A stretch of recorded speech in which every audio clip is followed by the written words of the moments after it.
السلام علیکم ورحمۃ اللہ وبرکاتہ۔ میری طرف سے آپ سب کو خوش آمدید۔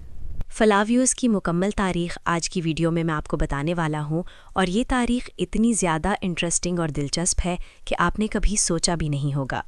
ناظرین کرام، ہم ترگت کے بارے میں یہ سوچتے تھے کہ ایک شخص 125 برس کی عمر تک میدان جنگ میں لڑتے ہوئے کیسے شہید ہو سکتا ہے، اور کس طرح وہ پہلے ارطغرل غازی، پھر عثمان غازی اور پھر اس کے بیٹے اورحان غازی کے ساتھ کندھے سے کندھا ملا کر کئی فتوحات حاصل کیں، اور بالآخر عثمان غازی کی موت کے 10 سال بعد اس نے شہادت پائی۔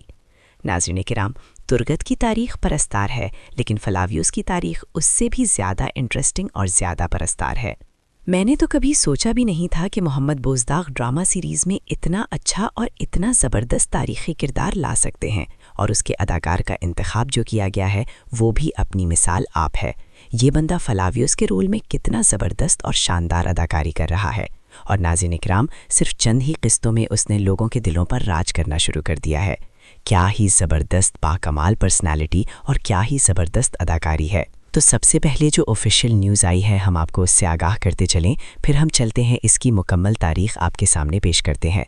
ناظرین کرام، فلاویوس کے بارے میں اب یہ کنفرم ہو چکا ہے کہ فلاویوس ایک تاریخی کردار ہے، اور آنے والے وقت میں یہ مسلمان ہوگا، اسلام قبول کرے گا، اور اس کا نام ایورانوس بھی رکھا جائے گا۔ پہلے ہمیں یہ تو معلوم تھا کہ فلاویوس مسلمان ہوگا، لیکن یہ معلوم نہیں تھا کہ اسے اتنا بڑا اور تاریخی نام دیا جائے گا۔ اب میں نے اس ٹاپک پر بہت زیادہ ریسرچ کی ہے۔ ایورانوس بے کون تھا، اس کا تعلق کہاں سے تھا، اس کے باپ کا نام کیا تھا، یہ کیسے مسلمان ہوا، کس طرح اسلام قبول کرنے کے بعد یہ اورحان بے کا ساتھی بنا، اس کی فتوحات کی اصل تاریخ کیا ہے، کتنے اور کون کون سے قلعے فتح کیے، اور بالآخر اس کی موت کب اور کیسے ہوئی، اور اس کے ہاں کتنی اولادیں ہوئیں، کتنی بیٹیاں تھیں، کتنے بیٹے تھے۔ تو ناظرین کرام، آئیے ساری مکمل تاریخ آپ کے سامنے پیش کرتے ہیں۔ تو آئیے سب سے پہلے جانتے ہیں کہ یہ تھے کون، ان کا تعلق کہاں سے تھا، اور مورخین اس بارے میں کیا کہتے ہیں۔ غازی ایورانوس بے ابتدائی عثمانی دور کے عظیم سپہسالاروں میں شمار ہوتے ہیں، جنہوں نے بلقان، یونان اور اناطولیہ میں عثمانی فتوحات کی بنیادیں مضبوط کیں۔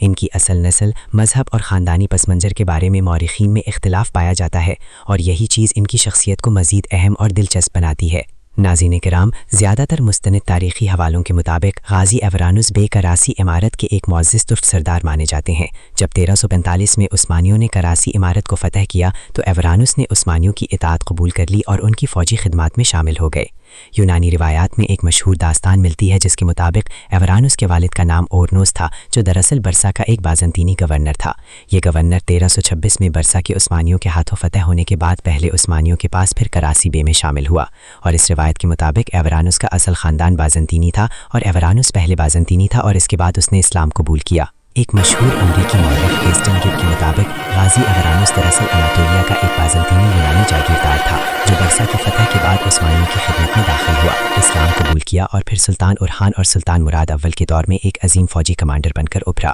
اسی طرح مشہور آسٹرین مورخ جوزف فون ہیمر بھی ایورانوس کو ایک بازنطینی یونانی قرار دیتے ہیں جو بعد میں مسلمان ہوا۔ ایک اور مورخ جس کا نام پیٹر شوگر ہے، تو اس کے مطابق بھی ایورانوس کا اصل خاندان یونانی تھا۔ اور اسی طرح ناظرین کرام، کچھ ترک مورخین اس کے قائل ہیں کہ ایورانوس کا اصل خاندان ترک تھا، اور زیادہ تر ترک مورخین کے مطابق بھی ایورانوس دراصل ایک بازنطینی کمانڈر تھا، اور بعد میں یہ مسلمان ہو کر اورحان بے کا ساتھی بنا اور اپنے آخری وقت تک عالم اسلام کی خدمت کرتا رہا۔ کچھ مورخین نے یہ بھی کہا ہے کہ ایورانوس کا خاندانی نام ایورانوس دراصل نہیں تھا، بلکہ اس کا اصل نام ایورنیز، ایورینوس یا ایورینس بھی بتایا جاتا ہے، جو بازنطینی زبانوں سے مشابہت رکھتی ہے۔ تو ناظرین کرام، اس کا مطلب یہ ہوا کہ محمد بوزداغ نے ان میں سے کوئی بھی نام دینے کی بجائے اسے فلاویوس کا نام دے دیا، کہ پہلے اس کا نام فلاویوس ہوگا اور بعد میں یہ مسلمان ہو کر ایورانوس کا نام لے گا، اور پھر اس تاریخی کردار کو بہت ہی زبردست اور شاندار انداز میں آگے لے کر چلا جائے گا۔ اور ڈرامہ سیریز کی کہانی کے مطابق بھی اس کے باپ کو برسا کا گورنر بنا کر پیش کیا گیا، جس کا نام موزون تھا، اور ڈرامہ سیریز کی کہانی کچھ یوں بنے گی کہ اس کے باپ